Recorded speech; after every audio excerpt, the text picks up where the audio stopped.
नमस्कार दोस्तों, आज के हमारे इस वीडियो में हम आपके लिए पाप मोचनी एकादशी की व्रत कथा लेकर आए हैं।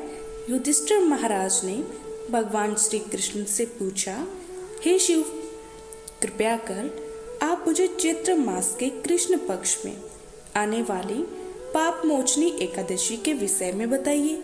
यह सुन मधुसूदन श्री कृष्ण बोले, हे राजन, पाप मोचनी एकादशी के इस व्रत को करने से मनुष्य के समस्त पापों का नाश हो जाता है और व्यक्ति अष्ट सिद्धियों से प्राप्त करता है। पाप मोचनी एकादशी की व्रत कथा के अनुसार अनेक वर्षों पूर्व देवताओं के कोषाध्यक्ष कुबेर के पास चैत्र रथ नाम का अत्यंत सुंदर उपवन था, जिस उपवन में भोलेनाथ के परम भक्त मेधा विदेशी तपस्या कर रहे थे। अनेक अप्सरों ने उनकी तपस्या भंग करने का प्रयास किया, परंतु वे निष्फल रही।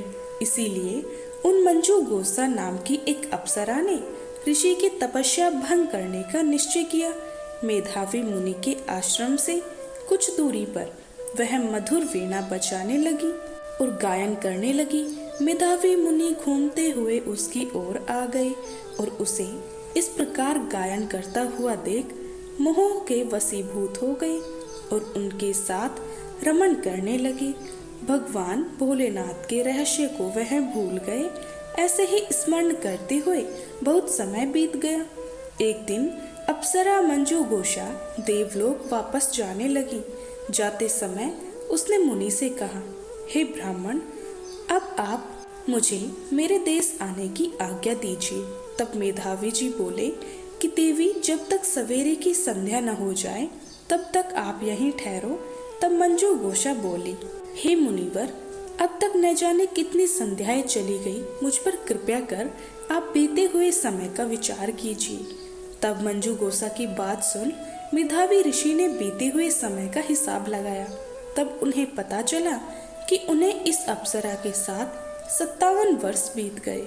मंजू घोषा को अपनी तपस्या का विनाश करने वाली जानकर मेधावी मुनि उस पर क्रोधित हो गए और उन्होंने उसे शाप देते हुए कहा, पापिनी, तुमने मेरे कठोर तपस्या को नष्ट किया है। मैं तुम्हें श्राप देता हूँ कि तुम पिशाच योनि में चली जाओगी। मुनि के श्राप को सुनकर मंजू घोषा विनम्रता से बोली, हे मुनिवर, मैंने आपके साथ 2 वर्ष व्यतीत किए, मुझ पर कृपया कीजिए। तब मेधावी मुनि बोले, क्या करूं? तुमने मेरी बहुत बड़ी तपस्या नष्ट की है। चैत्र कृष्ण पक्ष में जो शुभ एकादशी आती है उसका नाम पाप मोचनी एकादशी है। वह सभी पापों को नाश करने वाली है। सुंदरी, इस एकादशी का व्रत करने पर तुम्हें पिशाच योनि से मुक्ति मिल जाएगी। ऐसा कहकर मेधावी मुनि अपने पिता च्वैन मुनि के आश्रम में चले गए। उन्हें देखकर च्वैन मुनि ने पूछा, बेटा, यह क्या अनर्थ कर दिया? तुमने तो अपने दुखों का नाश कर दिया।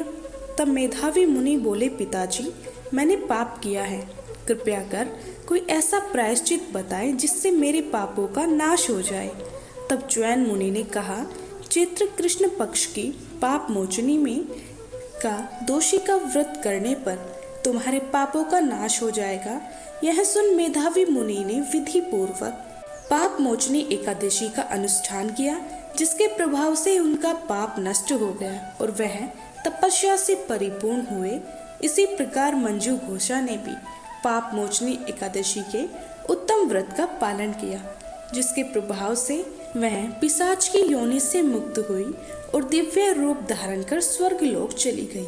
हे राजन, जो मनुष्य पाप मोचनी एकादशी का व्रत करते हैं उनके सभी पाप नष्ट हो जाते हैं और पाप मोचनी एकादशी को पढ़ने और सुनने से सहस्त्र गोदान का फल प्राप्त होता है। यह व्रत बहुत पुण्यकारी है। जय श्री हरि विष्णु जी।